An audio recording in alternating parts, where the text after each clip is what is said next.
Water laps on the shores of Larson's Landing, a community not far from the edge of the Missouri River, a few minutes outside of Yankton. Usually the land slips quietly under the waves. Instead, sandbags stacked 5 feet high loom along the property, and heavy machinery rolls across the fresh gravel.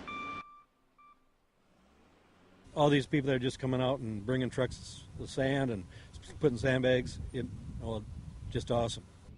Doug Larson and his wife own Larson's Landing. He works alongside dozens of volunteers trying to prepare the property for an onslaught of water. There's a lot of people never knew what a sandbag was and go home tonight and they're sore as heck, but a lot of them come back the next day and try it again. Amanda Beckvar is one of them. She is stacking sandbags along the water's edge. As far as I know, in Yankton is where they're filling the sandbags, and then they're bringing them here, and they'll bring the pallets close to where we're piling the sandbags, and then there's a process. You have to lay them a certain way, and so just piling them up then.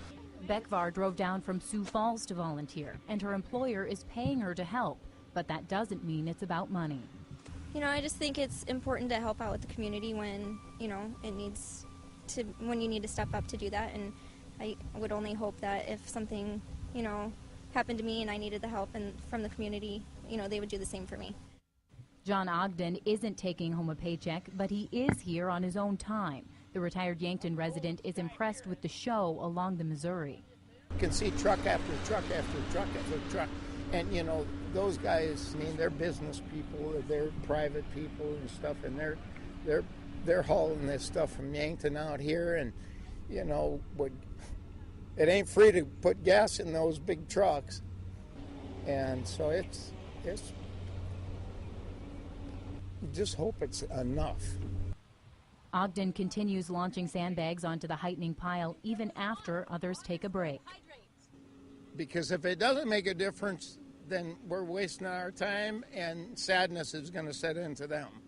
Hundreds of people like John Ogden and Amanda Beckvar have stepped up to sandbag. The Chamber of Commerce in Yankton is coordinating volunteers, and Carmen Schramm says they're inundated with aid.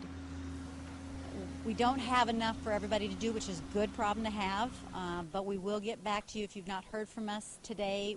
We'll know more in the next couple of days of exactly where the biggest need is going to be as well. Schramm says spots for volunteers are going to be open for a while. This is not going to just be over this weekend. We are anticipating it's going to be a need for at least a couple of months. So. The barricades get higher at Larson's Landing. Ryan Hunter lives and works in Yankton. His boss is running one of the machines lifting pallets of sandbags. And earlier this week, he helped protect his sister's home. Great people helping us the other day, and we got people from the guards helping us. And Hunter has some encouraging words for people trying to decide if they'll volunteer. If you're sitting on your couch watching this, I think you should come out here and help us. That's because these people will keep working till we're done.